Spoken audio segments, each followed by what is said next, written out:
here's where I want to start. This episode is really about you speaking your truth. You speaking your truth.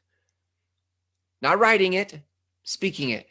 And not speaking it to your friends, although that's good, but speaking it to a bigger audience. You getting in the skill or habit of speaking your truth to a bigger audience. So let me go back in time a little bit in my story. Growing up, I was a sensitive soul.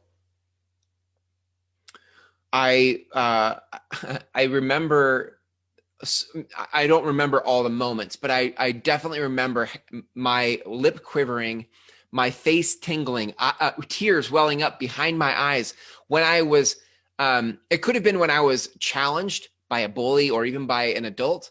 It could have been when I couldn't find an answer and I was somebody was waiting for me to speak. They're like, say something.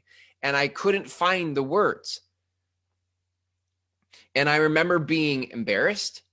I remember feeling frustrated. If I dug deep enough into those, it left me angry, like that I couldn't find the words. So here's what I would do.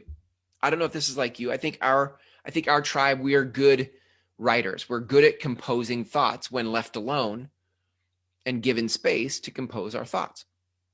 So I would go and I would write out a letter. Could have been to a girlfriend. It could have been to a parent. It could have been to a teacher. But I would want to compose my thoughts in a letter with lots of space around me so that I could make sure it's what I wanted to say. Now, this served me in some ways. It was good for me in some ways because the writing allowed me to process my feelings more than my thoughts. It allowed me to process my feelings. What's happening here? It allowed me to sort of scan the circumstance and look for what is really happening here, because I couldn't think quickly on my feet for why I was feeling this way. I'm like, what is happening? And I couldn't make sense of it. So this writing and this time to write gave me space to think about and moreover feel about what was happening for me, and then put those thoughts into something coherent that I could share with somebody, and they would be like, oh, I totally get where you're coming from. So I used that as in the beginning, it was healthy and helpful, yes. But over time, that became a crutch for me. Over time, it was like, I couldn't speak in the moment. So I'd be like, hold on a minute, let me go write it down. And that's not conducive to, first of all, it's not convenient at all. It's not efficient. It would be easier if I could just speak it. But I wasn't used to, I hadn't flexed that muscle. The muscle I had flexed was let me go write my feelings out.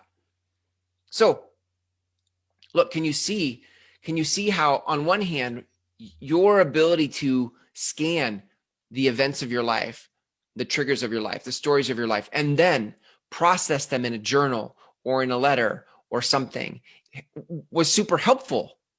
And in some ways, it's a strength. Yes, it's a strength because it's giving you access to feelings where other people haven't even processed the feelings. You at least went into a place, an environment, a space you protected to be able to write out the feelings.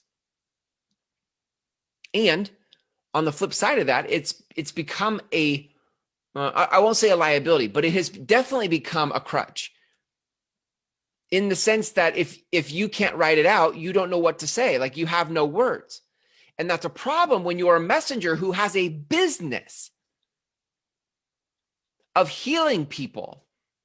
Because in business, we can't always just write a letter to people.